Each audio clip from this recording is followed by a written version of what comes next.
It's Monday, September 16th, 2013, and let's talk about what happened this weekend over at xdadevelopers.com.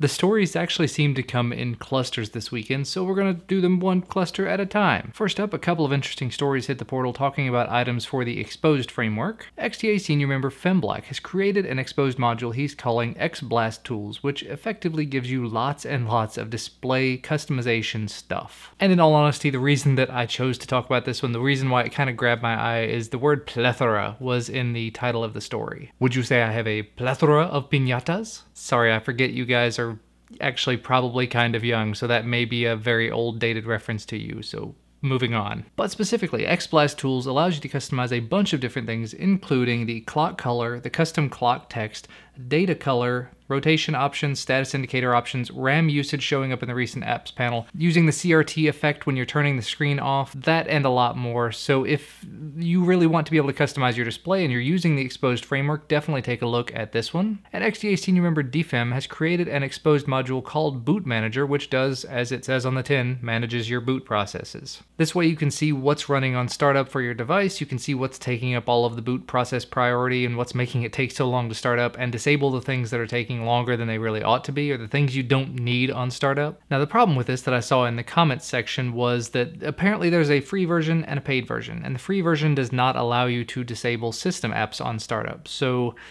it's not exactly an entirely crippled version, because realistically a lot of system apps are things that you're going to want to have running and you're not going to want to disable. But for those people that want to disable the system apps, the people who are really, fine-grained customizability type people, that's definitely a bit of a bummer. And from reading through those comments, it looks like there are a couple of other options available that are not necessarily Xposed modules. So you might want to just take a look at the portal post, look at the application thread, see what other people are using, see what you want to use, and just go from there if this is something that sounds interesting to you. And moving right along, the next two stories were actually another cluster talking about sort of things to replicate the Motorola Moto X active notifications. I actually had a chance to get my hands on the Droid Max over the last couple of weeks, and that was one of the features that I absolutely loved about it, where it had the AMOLED display. If there was a notification that would come in, instead of using a little notification LED and not knowing what was going on, it would just sort of breathe and show you what the notification was, what time it was, and just every now and again, it would only light up the pixels it needed to show you what was going on. So to have these sort of options being able to be used on other devices, that's really, really nice.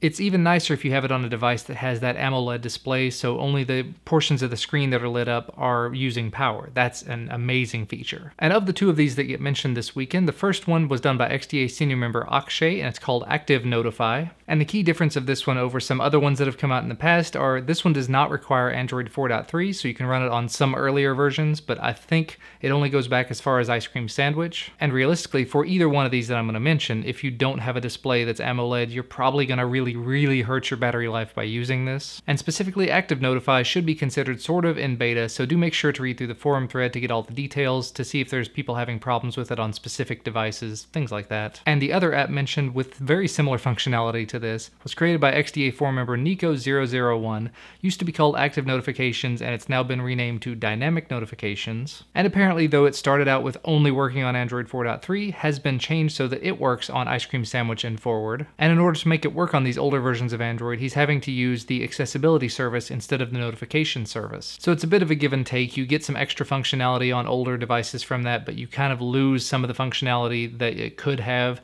There's only a limited amount of things that it can do, as opposed to with the notification listener service, you can do a lot more. So one way or another, if either of these applications sound useful to you, specifically if you have an AMOLED display that's not going to be using lots and lots and lots of extra battery life by having this, take a look at the application threads. I'll have the link to both of those portal posts down in the video description, as I do with all of the links to the stuff that I talk about. And finally, to wrap things up, because it was a relatively short weekend, two other videos were posted to XDA Developer TV this weekend by Jace. In the first one, he talks about a new way to make money using Android app development, specifically selling physical products inside of your applications, which honestly I had not even thought of. I know my little boy has his tablet, he has the Nabi tablet, and somehow has figured out how to manage to buy things through the applications, but never anything physical. It's always been, look, Daddy, I bought 40,000 coins for this application. It's only $20.